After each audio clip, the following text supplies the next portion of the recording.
നമുക്കിന്നൊരു ഗ്രോസറി ഷോപ്പിങ്ങിന് പോയാലോ?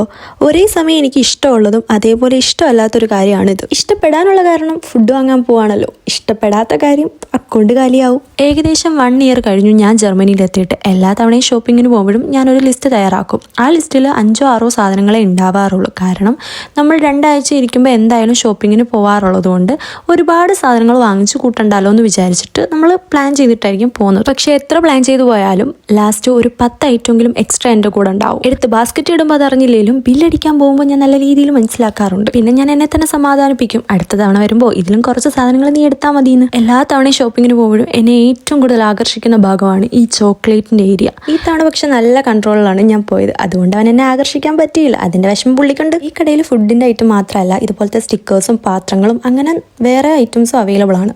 കണ്ടോ, ട്രെയിൻ പോലെ എടുത്തു വെക്കുന്നത് കണ്ടോ? മേടിക്കാൻ വന്നത് 2 ഐറ്റം ആണെങ്കിലും തിരിച്ച് വീട്ടിൽ കൊണ്ടുവന്നത് 10-15 ഐറ്റമാണ്. ബില്ല് കണ്ടപ്പോൾ ഒരു സമാധാനം. പ്രതീക്ഷിച്ചത്രയൊന്നും ആയിട്ടില്ല. ഗ്രോസറി ഷോപ്പിങ്ങിന് വേണമെങ്കിൽ നമുക്ക് വർക്കൗട്ട് ഡേ എന്നും പറയാം. കാരണം ലെഗിനും ആമിനും വേണ്ട എക്സസൈസ് നമ്മൾ കൊടുക്കുന്നുണ്ട്.